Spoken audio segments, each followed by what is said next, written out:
Selamat pagi saudara yang dikasihi oleh Tuhan kita Yesus Kristus. Kita bertemu kembali pada hari ini, di hari yang indah yang Tuhan berikan kepada kita, Kamis tanggal 11 November 2021. Mari memberikan waktu sebentar sebelum kita melakukan pekerjaan kita satu hari ini, dengan mendengarkan firman Tuhan dan memuji nama Tuhan. Mari kita bernyanyi.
Kita berdoa. Segala puji dan hormat hanya bagi-Mu Tuhan kami, yang selalu kami kasihi, yang kami rindukan dalam hidup kami, untuk selalu memberkati kami dalam setiap aktivitas kehidupan kami. Supaya hidup kami Tuhan boleh selaras dengan apa yang Tuhan kehendaki. Dan melalui firman-Mu pada saat ini yang akan kami dengarkan, kiranya itu yang menguatkan kami dalam satu hari ini. Dimanapun kami berada, apapun yang kami kerjakan, supaya seturut dengan kehendak-Mu. Hanya di dalam nama anak-Mu Tuhan Yesus kami berdoa. Amin. Bapak Ibu Saudara yang dikasihi Tuhan, firman Tuhan hari ini tertulis dalam Yakobus pasal 1 ayat 13. Dikatakan seperti ini.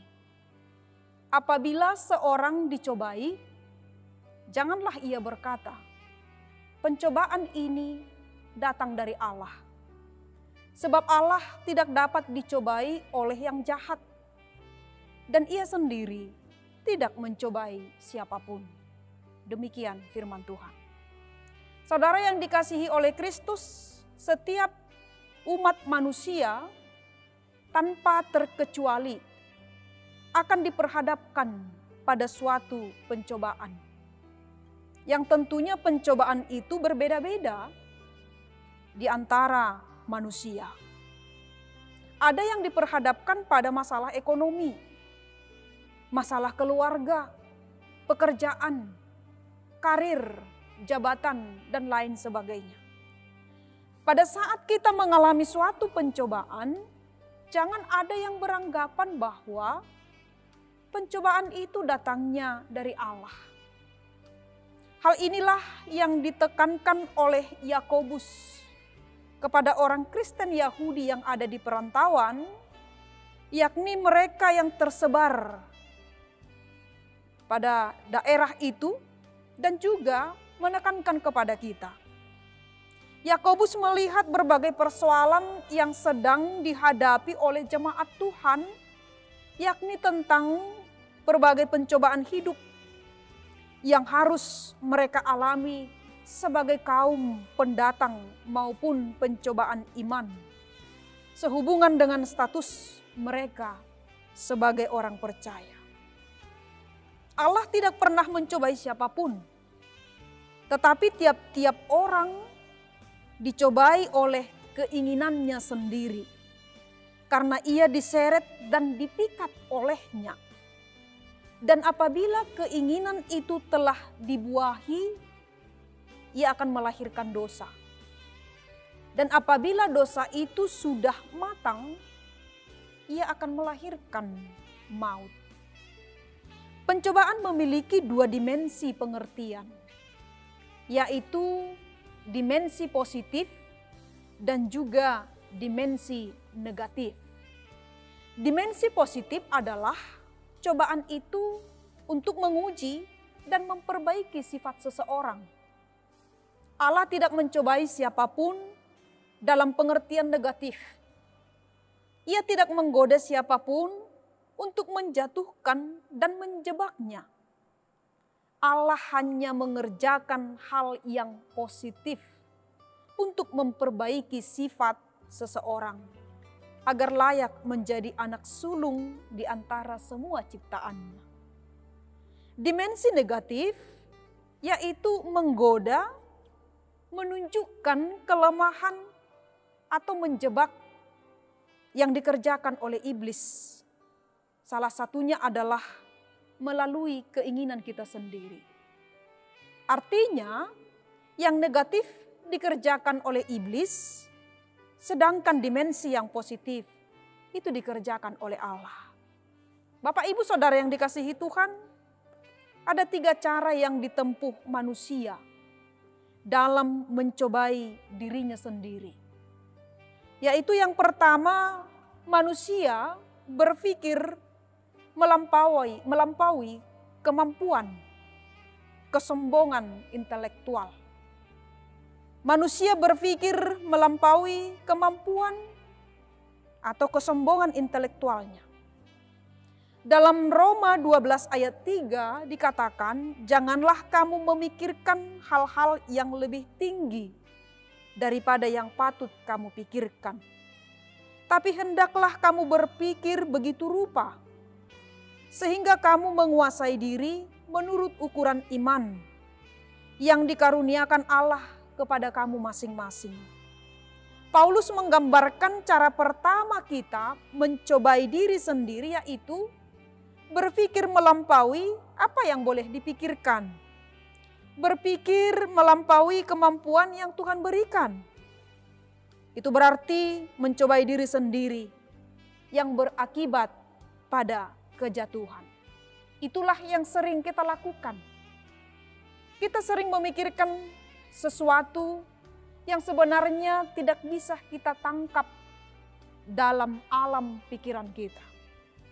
Memikirkan hal-hal yang bukan bagian kita, yang merupakan suatu misteri bagi kita, yang sebenarnya justru kita tengah mencobai diri kita sendiri.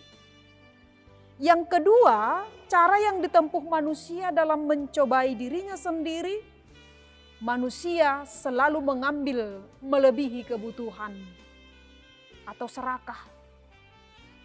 Keluaran 16 ayat 4-5, di sana diceritakan bahwa orang Israel diberikan manna oleh Allah.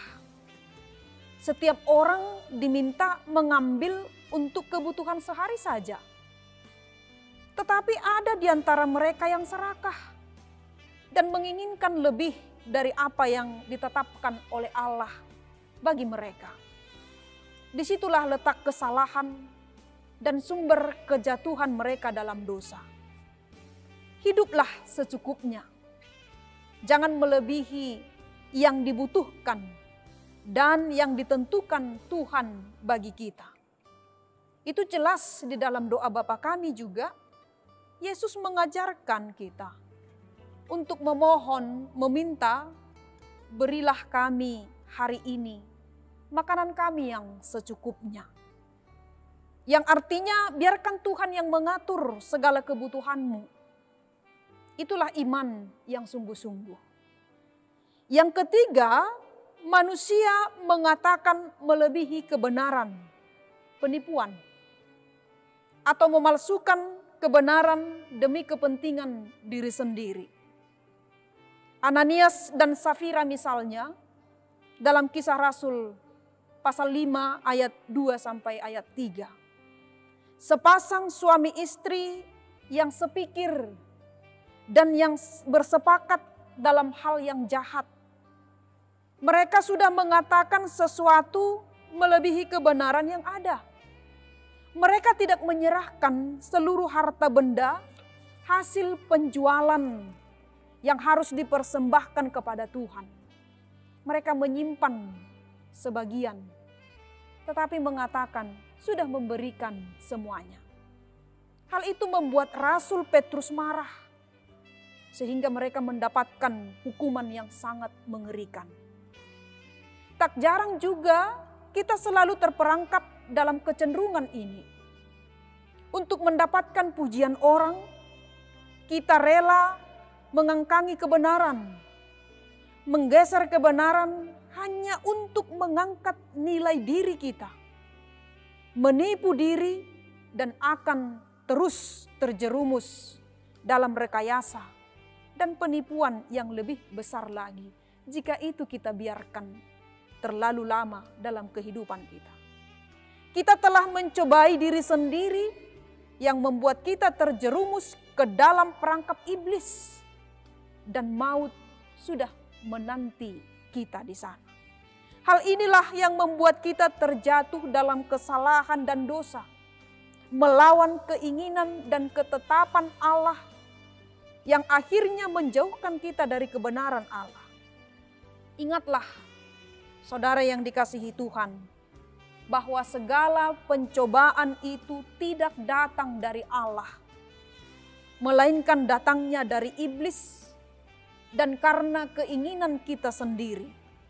Sehingga tidak ada alasan kita mempersalahkan Allah ketika kita jatuh dalam pencobaan.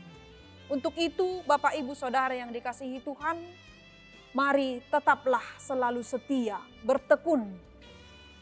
Ketika kita menghadapi pencobaan itu, mintalah pertolongan dari Tuhan supaya kita dimampukan. Amin. Kita berdoa. Mampukan kami Tuhan dalam melewati setiap pencobaan yang ada dalam hidup kami. Apapun dan seberat apapun itu Tuhan yang kami hadapi pada saat ini, kiranya berikan hati yang taat dan juga yang selalu mau berseru kepada Tuhan untuk memohon setiap pertolongan-Mu, membimbing kami agar kami tidak jatuh ke dalam kesombongan dan dosa. Terlebih Tuhan, kami tidak jatuh dalam perangkap iblis. Kami mau selalu berpegang hanya firman-Mu, hanya kepada kuasa-Mu Tuhan untuk menyelamatkan kami, melepaskan kami dari segala pencobaan itu. Ketika kami menghadapi ujian juga yang datang dari Tuhan, mampukan kami Tuhan, supaya kami layak menjadi anak-anak-Mu, menjadi pembawa berkat di tengah-tengah dunia ini. Terima kasih Tuhan, inilah doa kami. Sempurnakanlah hanya di dalam nama anak-Mu Tuhan Yesus Kristus, kami berdoa. Amin.